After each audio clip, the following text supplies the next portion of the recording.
នេះគឺជាម៉ូដកអាវដែលនាងខ្ញុំបានលើកយកមកបង្ហាញពីរបៀបនៃការកាត់ចាឥឡូវយើងមកមើលពីរបៀបនៃការវាស់ប្រវែងកតួអាវដើម្បីយកទៅធ្វើការកាត់ស្លឹកកចាឥឡូវយើងចាប់ដើមវាស់ដល់យើងវាស់ពីចំណុចកណ្ដាលនៃកមុខ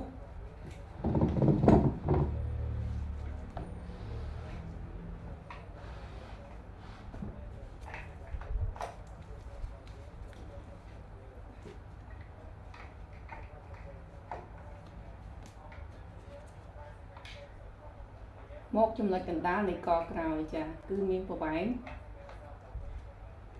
25 សង់ទីម៉ែត្រចា25 សង់ទីម៉ែត្របន្ទាប់ពីយើងធ្វើការវាស់រួចរាល់ហើយយើងចាប់ផ្ដើមទៅធ្វើការកាត់ពុម្ពស្លឹកកអាវរបស់យើងតើឥឡូវយើងមកធ្វើការគូសស្លឹកកអាវម៉ូដមួយនេះទាំងអស់គ្នាចាដល់ជាដំបូងយើងវាស់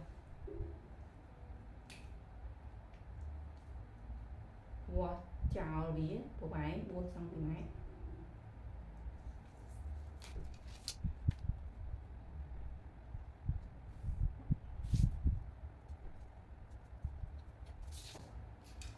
បន្ទាប់មកយើងឡើងទៅទឹកស្លឹកករបស់យើងចំនួន10 សង់ទីម៉ែត្រ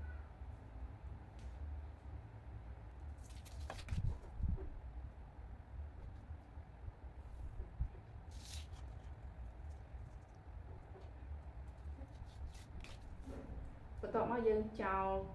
ខាងនេះចំនួន5 សង់ទីម៉ែត្រគឺត្រឹមនេះ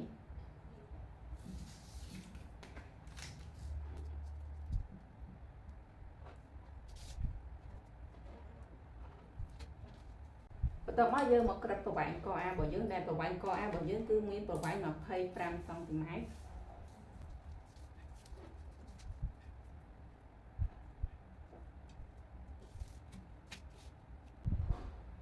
មកយើងគូបន្ទាត់ត្រង់មួយនេះគឺជាប្រវែងបណ្ដោយនៃស្លឹកកអាវរបស់យើងកន្លែងនេះយើងបន្ទាត់ត្រង់មួយនេះយើងគូចុះក្រោមឲ្យផុតតែម្ដង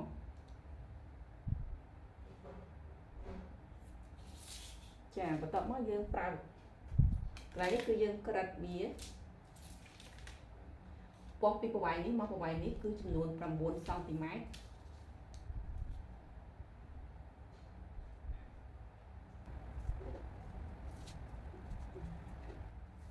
បន្ទាប់មកទៀតយើងប្រើបន្ទាត់កោងរបស់យើងដើម្បីធ្វើការគូភ្ជាប់ពីចំណុចមួយនេះមកចំណុចមួយនេះ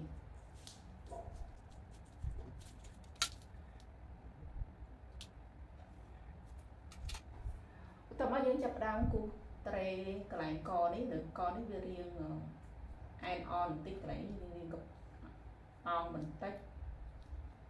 ចាយើងត្រេយករាងវាមក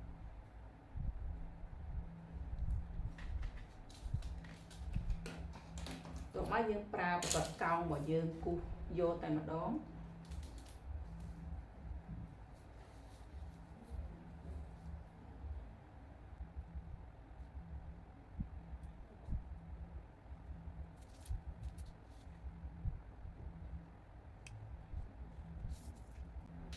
ចាបន្ទាប់មកចន្លោះពី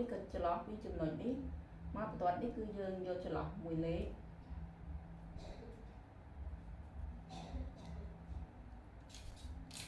បន្ទាប់មកខាងលើនេះក៏យើងក្រិតដូចគ្នាដែរគឺបន្ទាត់នេះនិងបន្ទាត់នេះគឺស្មើគ្នា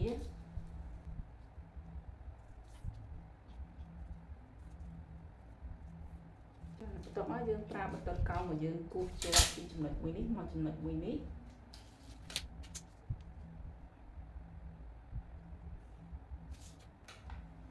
បន្ទាប់មកទៀតយើងភ្ជាប់ពីចំណុចនេះមកចំណុចនេះ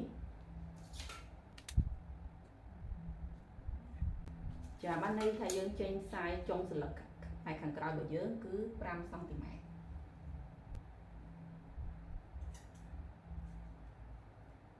ចាកន្លែងនេះយើងអត់ច្បាស់ថាយកតែប៉ុណ្្នឹងណានៅពេលដែលយើងដាក់នៅលើតួកអាវរបស់យើងគឺយើងទៅ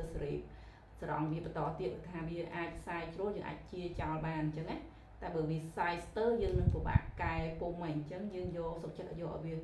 វែងមកគឺ5 សង់ទីម៉ែត្រនៅពេលយើងដាក់នៅលើតួអាវយើងនឹងសេរីតាមក្រោយទៀតណានេះ ចាឥឡូវរួចរាល់ហើយការគូពងកអាវរបស់យើងឥឡូវយើងចាប់ដើមធ្វើការកាប់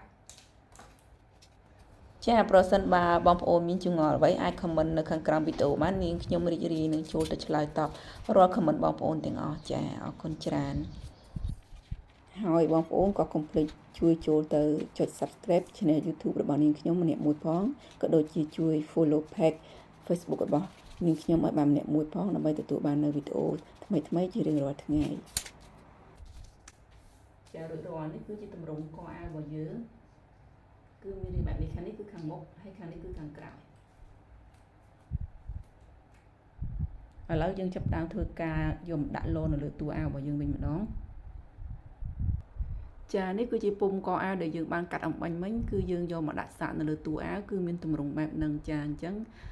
ខ្ញុំសម្រេចថាយកទម្រង់ប៉ុណ្ណឹងចាគឺអូខេអញ្ចឹងយើងយកពុំរបស់យើងទៅកាត់នៅលើកណាត់របស់យើងចាបន្ទាប់ពីយើងធ្វើការខ្ទាស់ពុំរួចហើយយើងធ្វើការកាត់តែម្ដងដល់យើងទុកធ្នេម្លេចជុំវិញចាវីដេអូដែលបង្ហាញពីរបៀបនៃការកាត់ពុំម៉ូតកអាវមួយនេះក៏បានឈានចូលដល់ទីបញ្ចប់ហើយបងប្អូនហើយក៏សូមអរគុណច្រើនចំពោះបងប្អូនដែលបានតាមដានទស្សនាវីដេអូមួយនេះតាំងពីដើមដល់ចប់ជូនពរបងប្អូនជួបតែសំណាងល្អរកទទួលទានមានបានហេងគ្រប់ក្រុមគ្រួសារហើយក៏កុំភ្លេចជួយចុច Subscribe Channel YouTube ក៏ដូចជា Follow Page Facebook របស់នាងខ្ញុំឲ្យបានម្នាក់មួយផងអរគុណច្រើន